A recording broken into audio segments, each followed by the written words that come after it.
ای شعر، ای شعر، ای طلسم سیاه که سرنوشت عمر مرا بر رشته جادویی تو بست. ای شعر، ای طلسم سیاه که سرنوشت عمر مرا بر رشته جادویی تو بست. گفتم تو را رها کنم و زندگی کنم، چی توبه ها که در سر این آرزو شکست.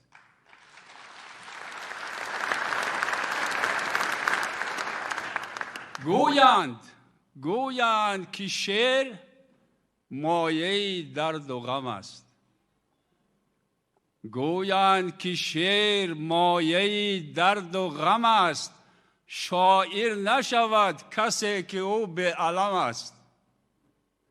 هر قطره واژه‌ای که در دفتر ماست، هر قطره واژه‌ای که در دفتر ماست، چون خون چکیده از دماغ قلم است.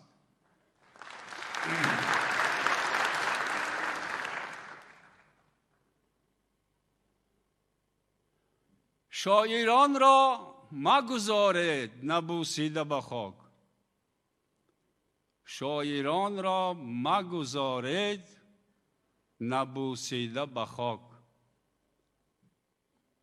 از ازل شعر نبود، از ازل شعر نبود. شعر را حضرت زردوشت برآورده است که او اولین شاعر پیغمبر و پیغمبر شاعر بود. شعر را حضرت زردوشت برآورد که او اولین شاعر پیغمبر و پیغمبر شاعر بود. شعر او شعله آتش، آتشش شعله شعر. سرخی روی عجم این همه از سرخی اوست. گرمی روی عجم این همه از گرمی اوست. جلد شاهنامه به قرآن عرب، جلد شاهنامه به قرآن عرب بنگر. سال 1000 است که در پیکار است. جلد شاهنامه به قرآن عرب بنگر. سال 1000 است که در پیکار است. عرصه جنگ و مبارزه او عرصه جنگ بزرگ وطنی است. شاعران را مگذارید نبوسیده به خاک. شاعران را مگذارید نبوسیده به خاک. کس به شیراز نمی رفت، کس به شیراز نمی رفت اگر سعدی نبود. کس نمی رفت به شیراز نبود حافظ اگر، بلکه شیراز نبود در نظر اهل نظر. شاعران را مگذارید نبوسیده به خاک. نه به نقش رستم، نه با تخت جمشید و نه با مشهد توس و نه با مشهد توس، با دو سرواده خیام شناسند ایران، با دو سرواده خیام شناسند ایران. شاعران را مگذارید نبوسیده به خاک. بلخ با مولوی بلخی اگر روم گرفت، کرد یومگان دره را ناصر خسرو یونان. شاعران را مگذارید نبوسیده به خاک. شاعران را مگذارید نبوسیده به خاک. شعر پیوند خوجند است کمال، شعر پیوند خوجند است کمال. غزل از شاخه قندک کرده است، غزلش قندک شعر. گرچه در گوشه تبریز بود مرقدی او. شاعران را مگذارید نبوسیده به خاک. دوش در قطعه هند، دوش در قطعه هند ماربازی بود اگر، ماربازی بود اگر، داربازی بود اگر، چشمبندی بود اگر، اقبال نبود، چون که علامه اقبال نبود. شاعران را مگذارید نبوسیده به خاک. شاعران را مگذارید نبوسیده به خاک.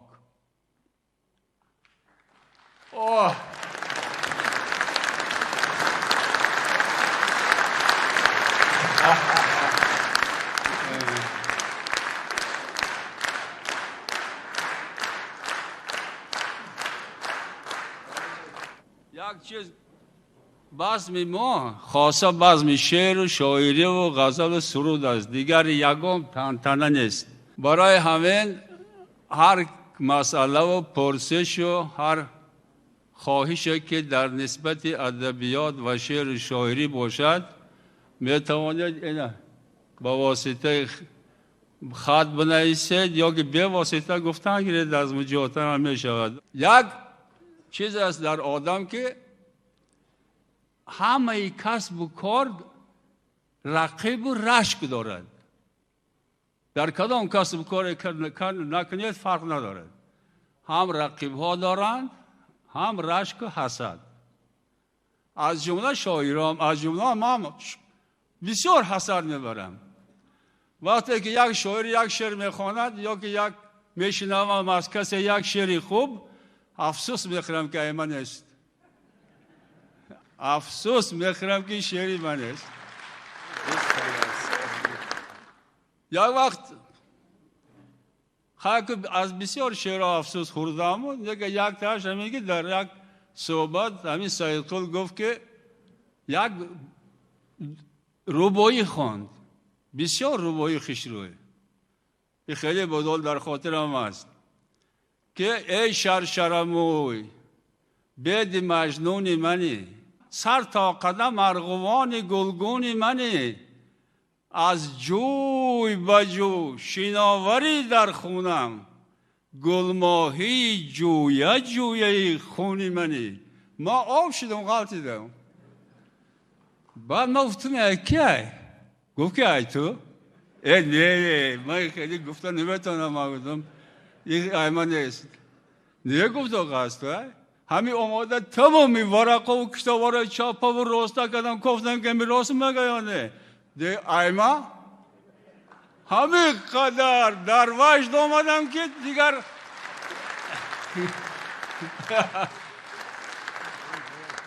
بعد غیر از این همین ما تنها نیستم، اینجا دال سید قطب حاضر و ناظر است، اینجا عبادالله. بعد من شعرخوانی را چنان دوام میتم که تو افتادنم.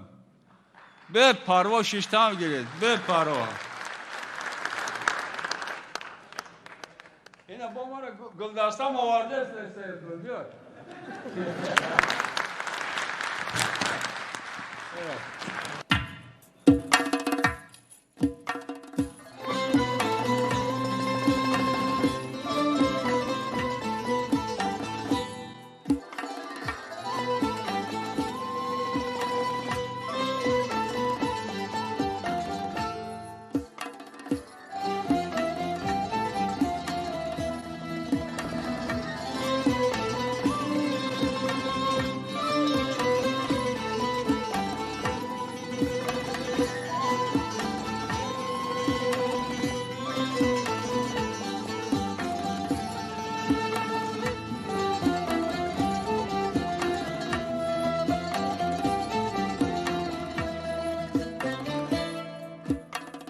از ازل داروی تاجیک ریشه خار است و بس،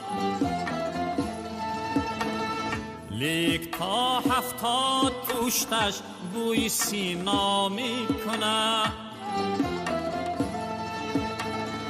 کور را هم پیر و کم پیرش چو لقمان حکیم، دستی من دستی سینا گفته بینا می کند. کور را هم پیر و کم پیرش چو لقمان حکیم، دستی من دستی سینا گفته بینا می کند.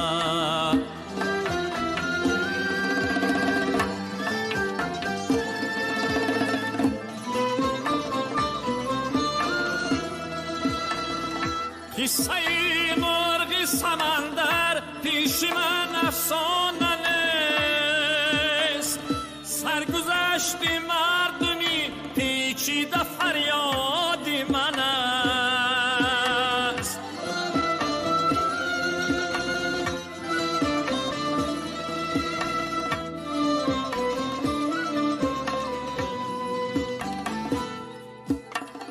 قصه مرغ سمندر پیش من افسانه نیست، سرگذشت مردمی پیچیده فریاد من است. آن کی می سوزد ولی از توده خاکسترش، می کند پرواز چون پرنده آتش پرست. آن کی می سوزد ولی از توده خاکسترش، می کند پرواز چون پرنده آتش پرست.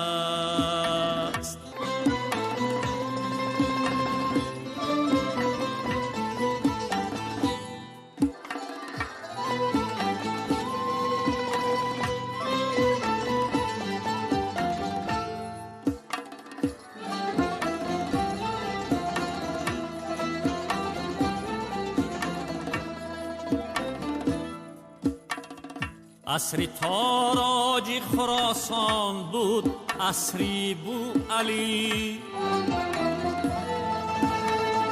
انتهای آل سامان بود عصری بو علی. از غبار تاختن گفتی تو در چرخی بری، تیره بود روزی ملک چون روزی مردم در زمین. از غبار تاختن گفتی تو در چرخی بری، تیره بود روزی ملک چون روزی مردم در زمین.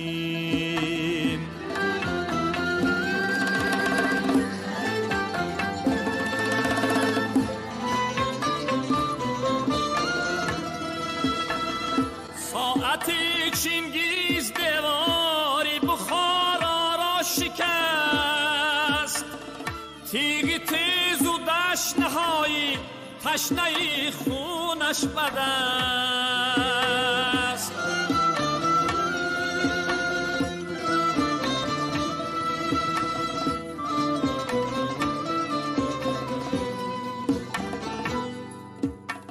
ساعتی چنگیز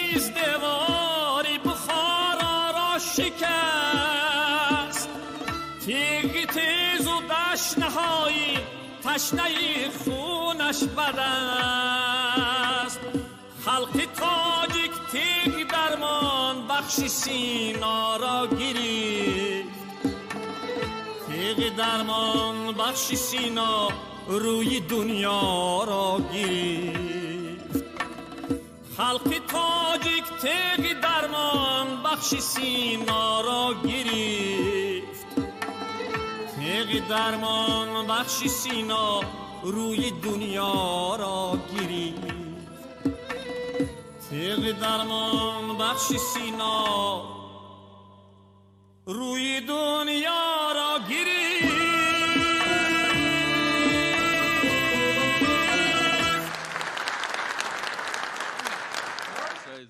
شعر ائمه بسیار میدانند ما باور دارم که همه شاعرایی که همینجا نشسته باشند اگر از اینا هم بسیار میدانند این یک دیگه این که ذوق دارد که اکثری همین شاعرها همون ذوق ندارند اینا با حساب بگیرید و سوم این که پاتریوت است حس نغز پخته همین مجلای ملی دارد این با مهمتر است بعد سوم این که در این زال ما جوانان را کم میبینم همین سری کار میبینم و بینی درست دیگر